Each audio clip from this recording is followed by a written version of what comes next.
Start out first with the Coach Wiese, some general comments on today's game, then we'll field questions for the two players, Nate Ricci and Gus Wedig, as well as Coach Wiese. Coach? Yeah, obviously a tough loss. You got to give Commerce credit.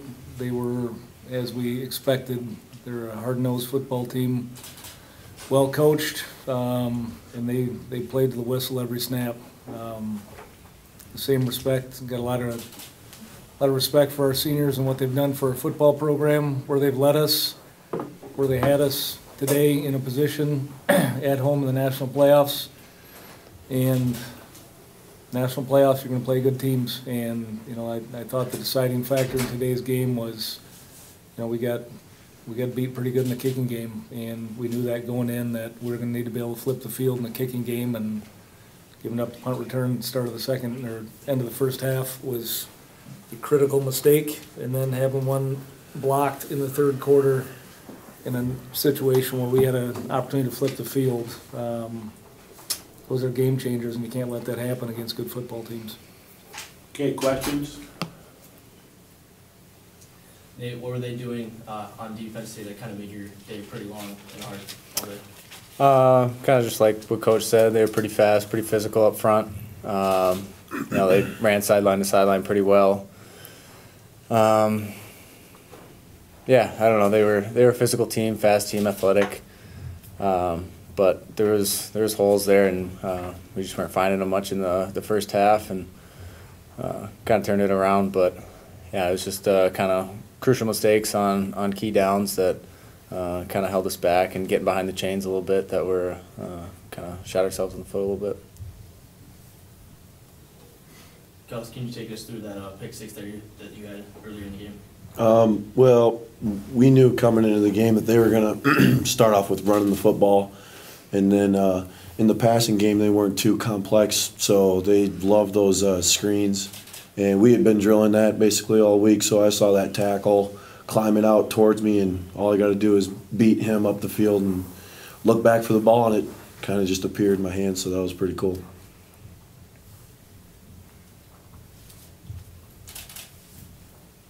Coach, you're held to, I think, 53 yards in the first half, third straight game. You didn't score in the first quarter. What were they doing right to slow you guys down? Yeah, honestly, I don't know if we weren't able to establish the run game at all, and that was our game plan going in. We had mixed things up in the run game all week. Thought we had things locked in and a good game plan going in, and you know, we were bad on first down. You get tackled in the backfield on first and second down, it makes for a long day when you have an athletic secondary that you're facing. So that was it. You know, our offense, we got to be able to establish a run. Quarterbacks got to be able to run the football, and that's, you know, this isn't on Mike. That's a unit that needs to be able to run the football. So there were, like Nate said, there were creases there.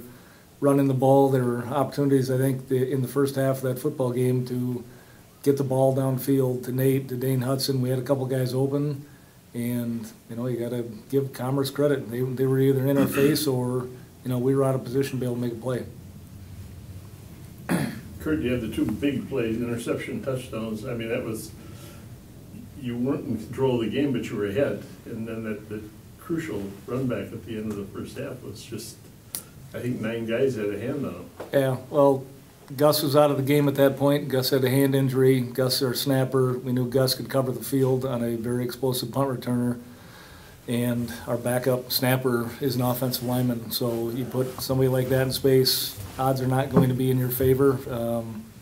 That's why our kicking game was the way it was today. We intentionally squibbed and pooched kicks on our kickoff unit because of their speed of their return game. And that punt return in particular, you know, honestly, it wasn't a coverage issue. We out-punted the coverage. Cam put a good foot on it, and, you know, I think we had 20-some yards of field to cover when the kid caught the football, and give somebody like that space, they're going to be able to make plays. It's all hindsight, Coach, but, you know, looking back, would you maybe have tried to eat a little more clock there right at the end? Well, I did the math, so we were going to end up with having to punt the football because they had timeouts regardless. So whether we punt the football to them with 5 seconds to go or 25 seconds ago, it doesn't make any difference. So we took a crack at being able to create a first down at the end of the half, knowing that, he crossed the 50-yard line, he got a shot with the wind to be able to kick it. So, I don't know, we had hindsight looking back on it. Walked into half saying we're going to punt the football anyways. We got the punt off. You can't let a 70-yard punt return go the other way at the end of the first half. So, you got to be able to cover it. Nate and Gus, what was the feeling at half after giving up something like that? What was the mood of the guys? Yeah, I think right before the punt return, we were kind of feeling pretty good, But yeah, that's kind of a deflating feeling watching a guy, break 9 tackles and run 70 yards for a punt return. Yeah, so kind of took the momentum out of our hands. I think we're a football team that if we're up at half, we're feeling pretty good.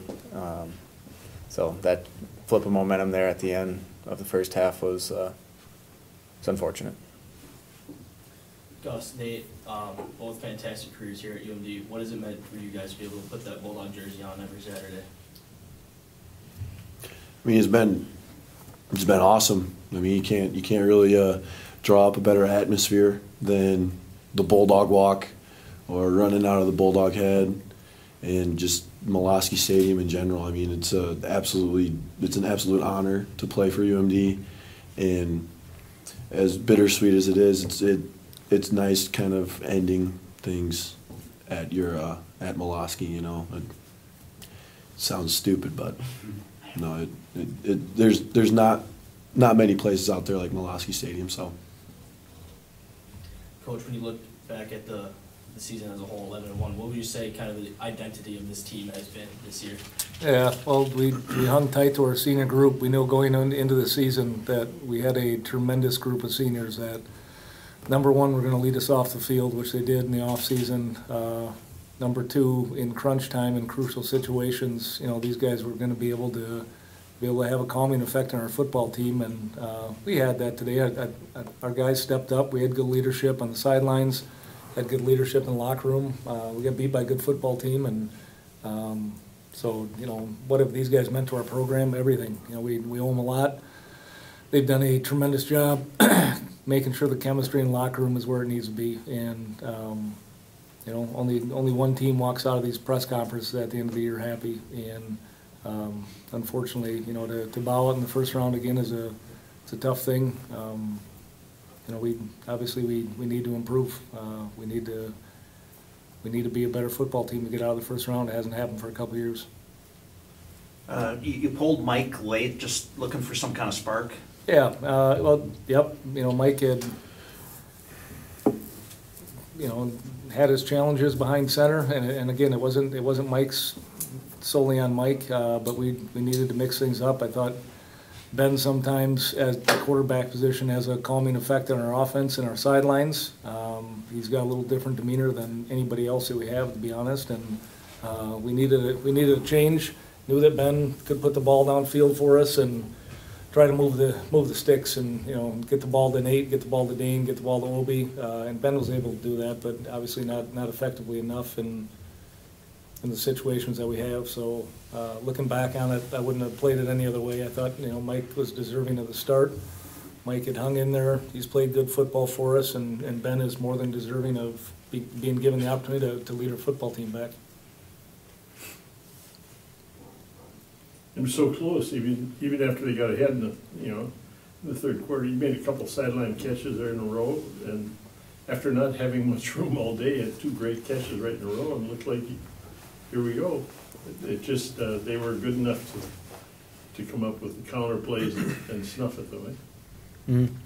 Yeah, they were an athletic secondary. We, we had our chances, made a few plays, but just not enough to kind of turn the tides and get the momentum back on our side there in the second half. Yeah. Any questions? Coach, you said that you guys were looking to improve on this game. You guys are losing 9 starters next year. How do you like your chances of getting back to the championship? Obviously, we got a lot of work to do over the next 8 months to put our team back on the field. So I don't know. won more games than anybody in Division II over the last 11 years, so I like our chances always of having an opportunity to be back in the national playoffs. That's what we're about. Those are our expectations.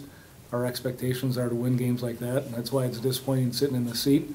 But we expect to be back. We expect to compete. That's what our mentality should be about at UMD, and if it's not, we don't want to be here. We don't want the guys in the locker room thinking that we can't get back to that situation. So we'll rebound from this. You know, this is something that, you know, this will be painful for us for all of our off season. It's tough for our seniors to walk out of here. I agree with Gus.